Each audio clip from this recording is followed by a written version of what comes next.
이 시간 하나님께서 우리에게 주시는 말씀은 신약의 말씀 요한복음 20장 19절로 23절입니다.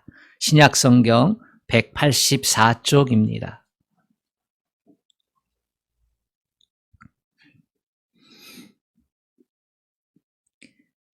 하나님의 말씀을 우리 다 같이 합독하겠습니다. 시작. 이날 곧 안식 후 첫날 저녁 때에 제자들이 유대인들을 두려워하여 모인 곳에 문들을 닫았더니 예수께서 오사 가운데 서서 이르시되 너희에게 평강이 있을지어다. 이 말씀을 아시고 손과 옆구리를 보이시니 제자들이 주를 보고 기뻐하더라. 예수께서 또 이르시되 너희에게 평강이 있을지어다. 아버지께서 나를 보내신 것 같이 나도 너희를 보내노라. 이 말씀을 아시고 그들을 향하사 숨을 내쉬며 이르시되 성령을 받으라. 너희가 누구의 죄든지 사하면 사하여질 것이요 누구의 죄든지 그대로 두면 그대로 있으리라 하시니라. 아멘. 옆 사람하고 인사합시다. 주님의 은혜가 임하기를 축복합니다. 네. 손도 한번 잡아주세요. 네, 그래요. 딴 데서 만나는 것도 아니고 예배의 자리에서 만나는데, 그죠? 집안에서 항상 보던 배우자도 예배의 자리에서 오면요, 새로운 눈으로 봐야 됩니다. 아멘. 그래요. 주님만 사랑하면 아멘 합시다. 아멘. 부활절 예배를 드린 후 두 번째 주일을 맞고 있습니다. 우리의 마음 가운데 부활의 기쁨이 있어야만 합니다. 아멘. 계속해서 부활의 능력을 힘입어서 살아가고자 하는 열망이 있어야만 합니다. 초대교회는 부활의 기쁨을 7주 동안 누렸습니다. 기간을 정해서요, 오순절 때까지, 성령 강림절 때까지 우리가 부활의 기쁨으로 예배를 드리자.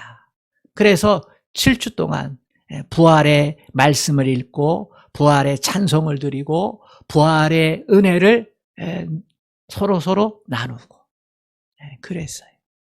야, 내가 죽음의 권세 아래서 무서워했잖아. 나 언제 죽을지.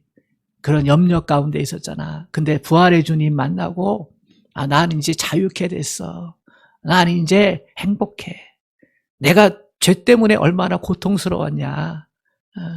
그런데 우리 주님이 십자가에서 죄에 대해서 죽으셨잖아. 죄에 대한 승리를 선언하셨잖아. 나는 이제 더 이상 죄인이 아니야. 나는 예수님께서 죄를 씻어주신 의인이야. 얼마나 좋아. 내 정체성이 바뀌었어. 죄인의 정체성에서 의인의 정체성을 가지고 사는 거 얼마나 좋은지 몰라. 나는 부정적인 게 내 삶에서 싹 사라졌어. 나는 예수님 때문에 긍정적인 존재가 되었어. 나는 이 땅에서 열심히 일해도 수고하고 애써도 때때로 꼴등하고 때때로 실패자가 되어도 나의 집은 저 천국에 있어. 나는 구원받은 자, 영생을 가진 자로 살아가. 나는 얼마나 행복한지 몰라. 이러한 것들을 나누면서 부활의 기쁨을 충만하게 누렸습니다. 그들은 부활이 주는 부활의 은총을 경험했어요. 그래서 예배학자 토마스 탈리는 초대교회가 2세기에 부활의 잔치를 50일 동안 계속했다. 이렇게 기록하고 있습니다.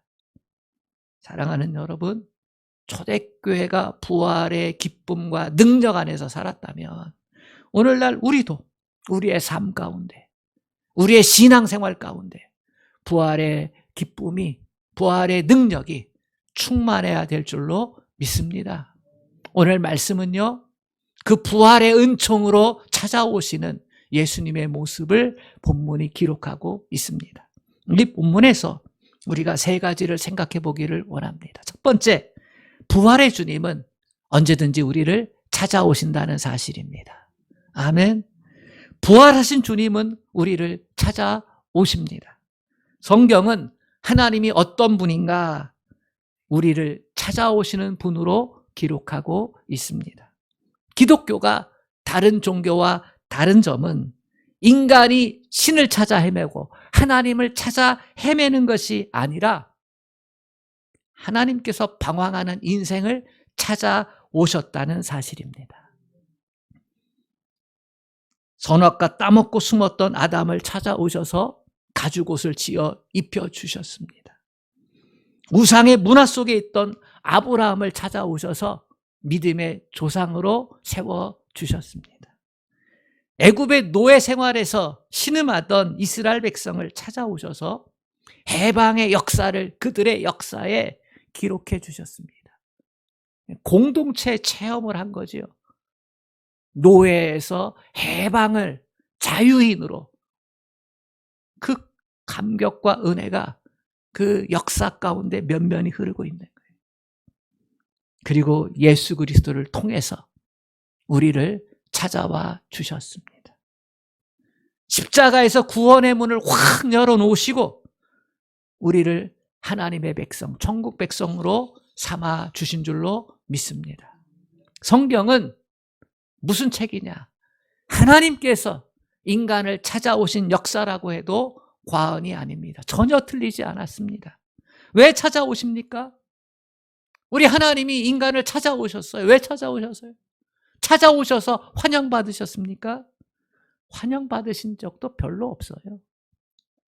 오히려 찾아오셔서 은혜 주셨지만 그네 은혜 따먹고 배은망덕의 길을 걸어간 적이 어디 한두 번입니까?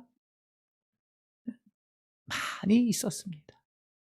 그래서 성경은 찾아오시고 은혜 주셨지만 인간이 배은망덕한 역사가 기록된 게 이 성경책이라 이렇게 생각합니다. 우리는 상처받았다는 말 많이 하고 삽니다. 별것도 아닌 일에 상처받고 또 오해하고 상처받고. 그런데 하나님은 어떻습니까? 자식이 이 사춘기에 들어서서 이제 20살이 넘어가면 아이고 나 성인인데 이 말을 많이 해요. 나 성인 됐어. 이 말은 왜 참견하고 왜 잔소리하냐 그거지요. 그래서 상처받았다고 무시받았다고 난리도 그런 난리가 없습니다. 그런데 그 성인이라 자신만만하는 자식 사고 한번 치면 어떻습니까? 그렇게 전화 안 하더니 한 걸음에 달려오고. 그렇죠. 자식만 그렇습니까? 우리가 조금만 힘들어도 하나님께 상처받았다고 아우성 그런 아우성도 없어요. 그러고 보면 인간이라고 하는 이 존재는 참으로 근시안적입니다. 참으로 이기적입니다. 은혜를 받았음에도 불구하고 나 힘들고 나 아프고 나 피곤하면 그러면 상처받았다고. 저도 그렇고 여러분도 그랬어요. 그렇지요? 하나님이 우리에게 받은 상처를 말하려면 하나님의 가슴은 시퍼렇다 못해 시커먼색일 겁니다. 그런데 그럼에도 불구하고 하나님은 죄로 죽어 마땅한 인간 구원을 위해 사람의 몸을 입어서 찾아오셨어요. 하늘 본체 영광을 내려놓고 사람의 몸을 입고 찾아오셨어요. 그런데 환영받았습니까? 그 선한 목적을 가지고 찾아오셨는데 구원에 관한 공적인 의가 존중받은 적이 있습니까? 오히려 조롱받고 따돌림 당하고 버림받았습니다. 몰라서 그렇게 했습니까? 아니에요. 알았어요. 하나님께서 다 알려주셨어요. 메시아는 인간의 몸을 입고 올 것이다. 그는 인자다. 그렇게 알려주셨어요. 그가 너희의 죄를 대속하고 너희 죄를 씻고 너희에게 영생을 줄 거다. 하나님과의 관계를 회복시켜 줄 거다. 이미 다 구구절절 알려주셨어요. 그런데 왜 조롱하고 따돌림하고 버렸습니까? 믿지 않은 거예요. 계산기 두드렸거든요. 헤롯 왕도 계산기 두드리고 대제사장 그룹들도 바리새인들도 계산기 두드리고 예수님한테 은혜 받았던 그 군중들 무리들도 계산기 두드리고 제자들조차도 계산기 두드려서 누가 서로 크냐 이 싸움하고 있고, 그들은 다 한결같이 예수님 대신에 세상을 택했던 거예요. 주님 사랑하지 않고 자기 사랑했던 거예요. 십자가는요, 인간이 되셔서 찾아오신 그 예수님을 우리가 버린 거예요. 저 십자가는요, 우리가 예수님을 버린 거예요. 하나님을 버린 거예요. 저 십자가는요, 인간을 향한 하나님의 사랑의 최고점과 하나님을 향한 인간의 죄악의 최고점, 그것이 만난 곳이에요. 선을 악으로 대한 지점이죠. 우리가 하나님의 선을, 하나님의 사랑을 우리가 악으로 대한 지점이에요. 그곳이 십자가예요. 배신당하신 예수님. 그런데 부활하셔서 3일 후에 어디 가셨어요? 빌라도의 법정에 찾아가셨나요? 아니죠. 대제사장 그룹들, 자기를 정치적인 반역자로 만들어서 빌라도 총독에게 죽이라 했던 대제사장 그룹들 찾아가셨나요? 아니죠. 이 세상에서 왕따 받아서 버려져서, 그래서 하나님께, 저 천국에 가가지고 하나님 품에서 위로받고 계셨나요? 그것도 아니에요. 부활하신 주님은 제자들을 찾아가셨습니다. 예수님의 순환과 부활의 말씀을 믿지 못한 제자들, 십자가의 순환에서 예수님을 배반하고 부인하고 저주하고 도망간 제자들, 두려움 속에서 예수님을 만나기 이전의 삶으로 다시 돌아가고 싶은 그 제자들에게 주님은 찾아가셨어요. 여러분, 제자들만 믿음에 실패했습니까? 우리도 인생의 순간순간 믿음에서 실패하고 사랑에서 실패하고 주님께 헌신하겠다, 충성하겠다 했던 그것에 대해 실패한 때가 얼마나 많았습니까? 내 인생에서 내가 바라던 대로 되지 않을 때에 사랑하던 친지들과 가족들, 성도들에게 큰 시련과 상처가 생길 때에 고독과 외로움 속에서 변하지 않는 내 죄의 성품과 습관들 속에서 우리는 제자들처럼 얼마나 많이 실패하고 있습니까? 그러나 그러한 우리를 주님은 포기하거나 버리지 않고 다시 찾아와 주십니다. 이사야 49장 15절의 말씀을 여러분 기억하세요. 내가 실패자라 인정하면 기억하세요.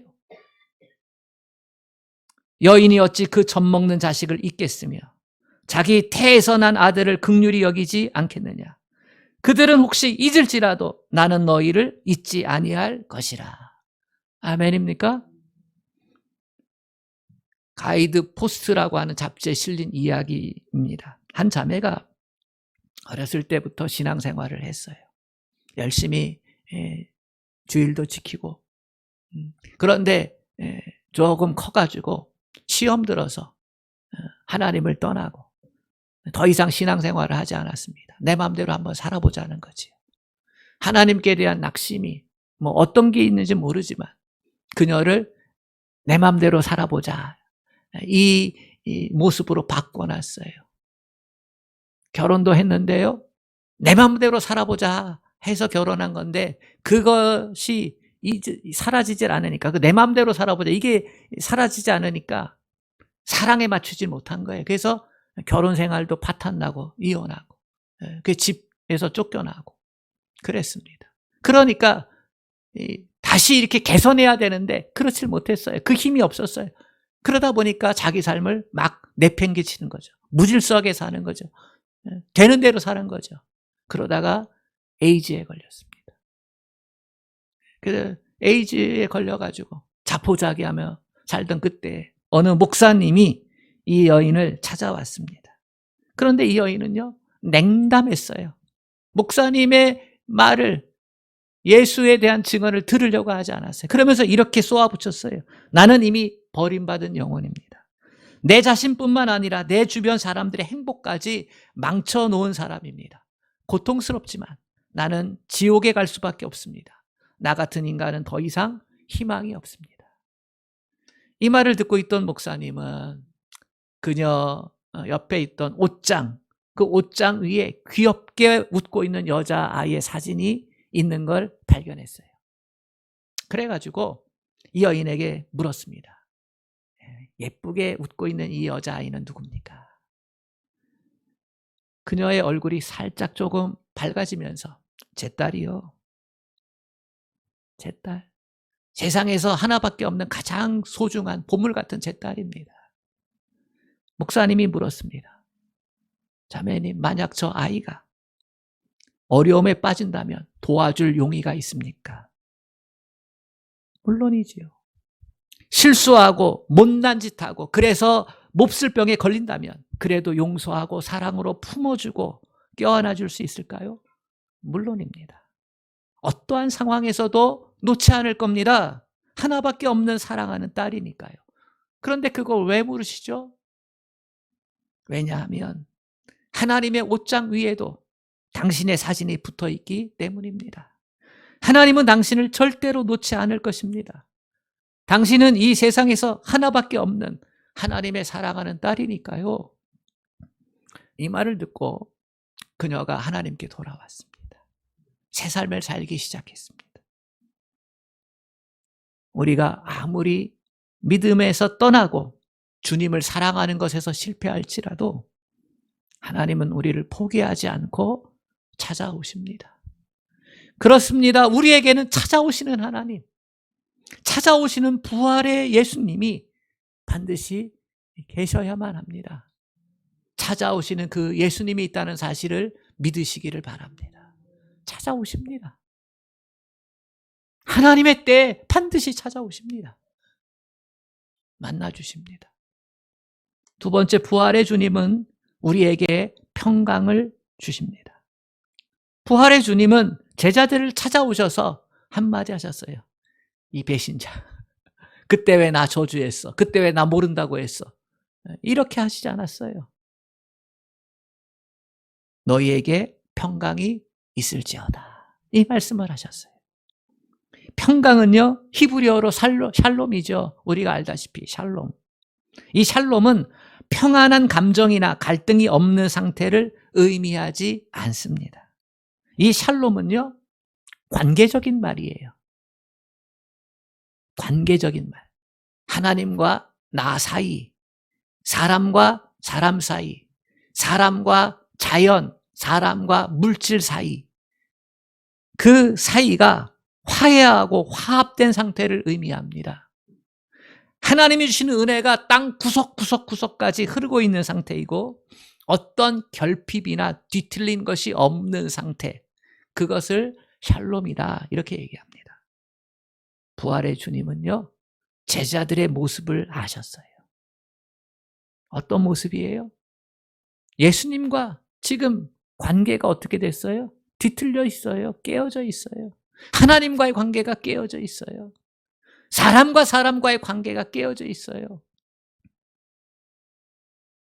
자신과 세상, 물질과의 관계가 다 뒤틀려 있어요. 제자들의 상태는 지금 불안하고 두렵고 자책하고 후회하고, 예수님 십자가로 반역자로 십자가에 죽었고 그 죽음이 이제 자기들 차례인 것 같고, 하나님이 원망되고 내가 예수님의 제자로 따르겠다라고 했을 때 나를 말리지 않았던 사람들이 괜히 밉고, 어쩌다 이렇게 도망자 신세가 되었는지 다 정신줄 놓고 있었겠지요. 그러한 모습, 우리 주님이 찾아오셔서 너희에게 평강이 있을지어다. 그들의 그 깨어진 상태를 누가 회복시켜 주겠어요? 스스로 회복할 능력이 있나요? 없어요. 부활하신 주님이 오셔서 너희에게 평강이 있을지어다. 무엇보다 샬롬을 선물로 주셨어요. 하나님과의 관계가 회복되고 나와의 관계가 회복되고 너와 사이의 관계가 회복되고, 우리도 인생을 살다가 믿음을 잃어버리고 두려움에 빠질 때가 참 많이 있습니다. 두려움은 하나님보다 문제가 더 크게 보이게 만들어요. 두려움은 사랑하는 사람보다 문제가 더 크게 만들어요. 내가 겪고 있는 문제가 나를 스트레스 지옥으로 이끌어버려서 좋은 걸 좋은 것으로 인식하지 못하게 만듭니다. 그래서 믿음으로 반응해야 되는 것을 알면서도 말씀 붙잡아야 되는데, 기도해야 되는데, 참고 견뎌야 되는데, 알면서도 죄의 유혹과 이기적인 본능에 질질 끌려가게 만듭니다. 무엇이요? 두려움이.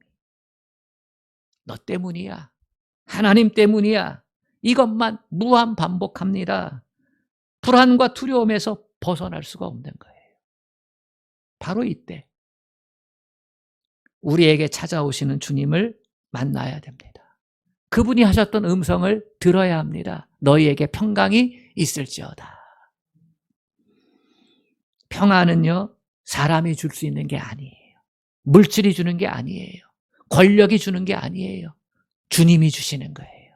부활하신 주님이 주시는 거예요. 내 죄 대신 죽으시고 부활하신 주님, 사망 권세 이기신 주님만이 그 평강을 주시는 거예요. 하나님과의 관계가 회복될지어다. 내 이웃과의 관계가 회복될지어다. 나와의 관계도 회복될지어다. 자연을 비롯한 물질과의 관계도 회복될지어다. 이렇게 선언해 주시는 거예요. 사랑하는 여러분, 이 주님이 필요하지 않으세요? 나에게 찾아오셔서 샬롬을 선언하시고 샬롬을 선물로 주시는 것, 항상 믿음으로 받아 누리시기를 축복합니다. 샬롬은 주님이 주시는 것인데요, 우리도 성도들하고 서로 샬롬 하면서 인사하잖아요. 그죠? 저도 성도들에게요, 문자 보내면 항상 샬롬이라고 써요.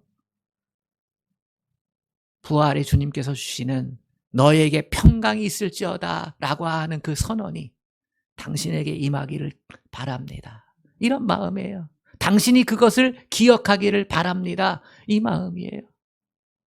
여러분, 주님의 평강을 받아들이시고 주님의 샬롬을 나누어 줄 수 있기를 축복합니다. 우리에겐 그게 필요해요. 그거 없으면 못 사는 인생이에요. 그거 없으면 방황해요. 그거 없으면 두려움 가운데 휩싸여서 계속 네 탓하고 하나님 탓하는 것에 그치지 않아요.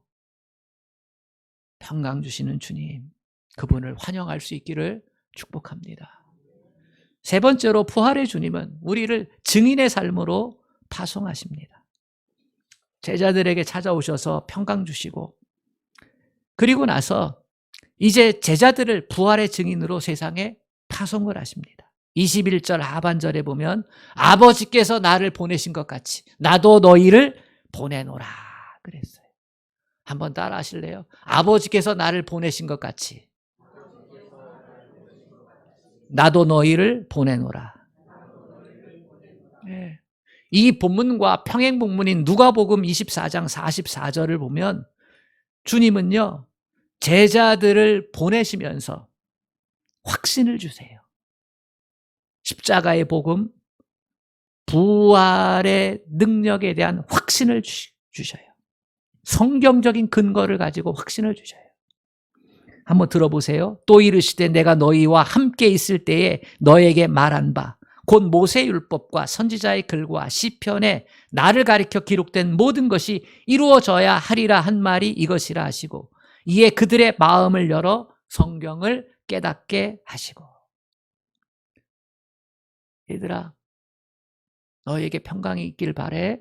이러고 나서 내가 너희들과 함께 있을 때에 가르쳐 준 것이 있어. 내가 겪는 십자가의 순환과 부활이 모세의 율법과 선지자의 글과 시편에 이미 기록되어졌던 것, 그거 찾아서 내가 너희에게 가르쳐 줬잖아. 생각나지? 예수의 이름으로 죄사함을 받는 회개가 예루살렘부터 시작해서 모든 족속에게 전파될 것도 기록되었어. 생각나지? 이제 너희가 이 성경 말씀을 근거로 확신을 갖고 부활한 나를 만났으니까 이 부활의 복음을, 십자가의 복음을 전할 증인이 돼야 돼. 이렇게 말씀하시는 거예요. 여러분, 믿음을 회복하는 자리는 단연코 말씀의 자리입니다. 제가 믿음을 회복하는 자리는요, 말씀의 자리예요. 여러분도 믿음을 회복하는 자리는 말씀의 자리예요. 예수님이 제자들에게 말씀으로 확인시키는 과정을 가지셨다는 것을 주목하세요. 흔들렸던 그들, 넘어졌던 그들, 쓰러졌던 그들, 무서워서 벌벌 떨던 그들 평안 주시고요. 말씀으로 확인시키는 과정을 거치게 하셨어요. 초대교회는 말씀의 자리에서 믿음을 회복시킬 때에 기도의 자리를 포함시켰어요. 말씀이 기도를 이끌어가는 겁니다. 말씀은 기도에 확신을 주고 기도에 불을 붙여줍니다. 우리는 처음에 힘들고 어려우니까 기도하잖아요. 이것도 들어주시고 이것도 응답해 주시고 그러잖아요. 내 생각, 내 뜻 가지고 기도하거든요. 근데요, 그거는 어렸을 때의 믿음이고 믿음이 자라서 장성한 믿음이 되면요, 하나님 말씀을 어떻게 해요? 읽고 듣고 배우고 깨닫고 나서, 그리고 나서 그 말씀이 나로 하여금 기도하게 만들어요. 말씀은 생명이니까, 말씀은 능력이니까. 하나님 말씀을 붙잡고 내 마음을 실는 거예요. 하나님, 내 이 말씀을 믿으니, 내가 하나님 이 말씀을 의지하오니, 하나님 이 말씀을 내게 복으로 주셨으니 하나님께 기도합니다. 되어지게 열매 맺게 허락하여 주시옵소서. 그래서 말씀과 기도는 자전거 앞바퀴와 뒷바퀴와 같다. 기도의 사람들이 이렇게 얘기했어요. 제 얘기가 아니에요. 같이 있어야 역동성이 생기는 거죠. 말씀과 기도의 자리에서 하나님은 우리의 믿음을 회복시켜 주십니다. 성도는 성령 안에서 하나님의 말씀을 깨닫는 내적 조명의 역사를 경험합니다. 성령님의 역사로 우리는 부활하신 예수님에 대한 믿음을 굳건하게 만들어갈 수 있습니다. 믿음의 회복은 회복에서 끝나면 안 됩니다. 하나님이 우리의 믿음을 회복시켜 주시는 것은 이유가 있어요. 하나님의 은혜가, 부활의 은혜가 나를 통해서 증거되기를 원하시기 때문입니다. 나한 사람 구원하는 것에서 하나님은 멈추지 않으세요. 나를 구원하시고 나를 통해 또 다른 사람에게 구원의 메시지가 전파되기를 원하고 계셔요. 그게 하나님의 방법이에요. 하나님이 나에게 주신 은혜가 내 안에서만 머물러 있지 않고 나를 통해서 가정과 이웃과 사회에 흘러가기를 바라세요. 그게 증인의 삶이에요. 증인이란 본 것을 말하는 사람입니다. 자기가 보고 듣고 경험한 것을 아는 그대로 증언하는 사람입니다. 증인이 되기 위해 학위를 따거나 기술을 획득할 필요가 없습니다. 하나님께서 내게 주신 은혜, 나를 회복시키시고 나를 변화시켜 주시고 나를 새 삶을 살게 하신 그것을 그대로 증거하면 됩니다. 과정하거나 부풀릴 필요도 없고 빼거나 깎아내리거나 무시할 필요도 없습니다. 이 세상은 부활의 증인들을 기다리고 있습니다. 죄악과 불의가 가득한 이 세상, 죄악과 불의로 인해 사람들의 몸과 마음과 영혼이 갈갈이 찢어지고 그래서 신음과 눈물이 그치지 않는 이 세상에 부활의 증인들이 필요로 하고 있습니다. 신음하는 사람들, 신음하는 창조세계, 부활의 증인들의 삶에서 흘러나오는 십자가의 복음과 부활의 은총을 애타게 기다리고 있습니다. 세상을 보세요.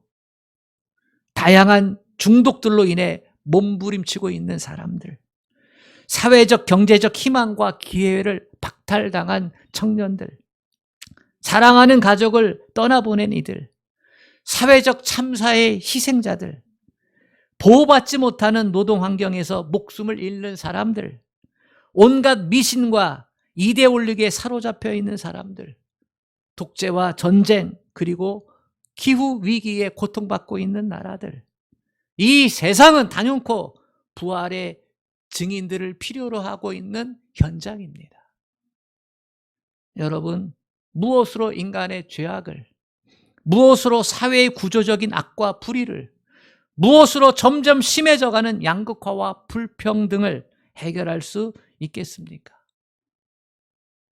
부활의 주 예수 그리스도의 복음의 능력이 해답을 줄 수 있습니다. 교회 공동체가 이 세상 속에서 부활의 증인으로 살아갈 때에 세상은 하나님의 영광을 보게 될 겁니다.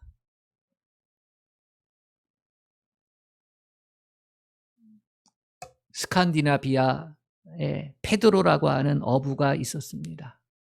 어느 날 사랑하는 아들과 함께 고기를 잡으러 나갔지요. 자기 어선, 목선을 끌고서 고기를 잡으러 갔는데 예상치 않게요, 폭풍우가 몰려왔습니다. 이 페드로 어부는 배를 움직이려고 애를 썼는데요, 그 거친 파도와 폭풍우 아래서요, 손을 놔버렸어요. 어찌할 수가 없어요. 나뭇잎처럼 표류하게 됩니다. 그러다 밤이 됐어요. 이제 남은 건 죽을 수밖에 없는 거예요. 아들과 함께. 그런데 저 멀리 칠 같은 어둠에 불기둥이 하나 툭 솟았습니다. 그 불이 꺼지질 않아요. 불기둥이 있다는 건 거기가 사람 사는 곳, 육지라는 거죠. 그래가지고 이 페드로는 아들과 같이 노를 열심히 손에 피가 나도록 온 힘을 다해서, 죽을 힘을 다해서 자기 배를 몰고 갔어요. 놀랍게도 자기가 도착한 육지는 자기가 살던 마을이었어요. 그런데 놀라운 것은 아내가 남편을 맞으러 나와서 통곡을 하는데 그 통곡의 이유가 달랐습니다. 살아와줘서 고맙다, 이 통곡이 아니에요. 여보, 내 실수로 우리 집이 불이 나서 다 몽땅 타버렸어. 어떻게 하면 좋아? 페드로가 보았던 불기둥은 자기 집에서 불길이 솟구친 것이었어요. 그는 아내를 꼭 껴안으며 말했어요. 여보, 고마워. 당신이 실수로 불을 낸 것이 나와 아들이 목숨을 구했어. 불기둥이 없었다면 꼼짝없이 바다에서 죽었을 거야. 불을 내줘서 고마워. 그랬다는 거예요. 예수님은 자신을 십자가에 내어주시고 온 세상을 위한 화목제물, 대속제물이 되어주셨습니다. 그 십자가는 죽음으로 끝나지 않고요, 부활로 이어졌어요. 부활의 주님은 죄가 지배하는 이 어두운 세상에 생명의 신호탄을 쏘아 올린 거예요. 구원의 불기둥이 그렇게 생겨난 거예요. 세상 사람들에게. 십자가를 바라보고 그 십자가에서 죽음을 이기신 예수 그리스도를 바라보고 힘써 노져오면, 예수님을 믿기만 하면, 그러면 새 생명을 주시는 것입니다. 죄에서 구원받고 죽음에서 구원받고 천국 백성이 되는 줄로 믿습니다. 이 부활의 기쁨, 이 부활의 주님이 지금 우리를 찾아오시고요, 우리에게 평안을 선포하시고요, 그리고 우리에게 부활의 기쁨의 증인이 되라고 세상으로 보내십니다. 우리가 성령을 받아서 부활의 증인의 삶을 살아갈 때 오늘 23절의 역사가 일어날 겁니다. 우리 23절 말씀 같이 읽어볼까요? 시작. 너희가 누구의 죄든지 사하면 사하여질 것이요 누구의 죄든지 그대로 두면 그대로 있으리라 하시니라. 이 말씀의 본래적인 뜻은 내게 죄사함의 권세가 있다는 게 아니라 우리가 십자가의 복음, 부활의 은총을 경험하고 그것을 이 세상 가운데서 전하게 될 때에 구원의 역사가 일어난다는 말씀입니다. 우리가 전한 그 복음으로 죄사함의 역사가 일어난다는 것입니다. 아멘. 이것을 우리가 같이 볼 수 있기를 주님의 이름으로 축복하고 부탁합니다. 아멘. 하나님 아버지, 부활의 은혜가 필요하지 않은 사람이 어디에 있습니까? 우리 인생 다 실패자의 모습이 얼마나 많습니까?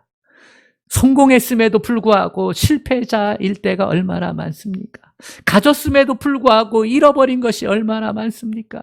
높아졌음에도 불구하고 처절히 저 지옥 아래로 끌고 들어가는 인생의 모습을 볼 때가 얼마나 많습니까? 우리 주님 부활하셔서 찾아오시고 평안 주셨고 증인의 삶을 살라 하십니다. 새 생명 주신 그 삶, 아버지 너만 누리지 말고 죽어가는 영혼들을 이 세상이 필요로 한다고 가서 전하라고 말씀하십니다. 아버지 하나님, 이 부활의 은총을 누리게 하시고 전할 수 있도록 성령님 우리 안에 역사하여 주시옵소서. 예수님의 이름으로 기도합니다. 아멘.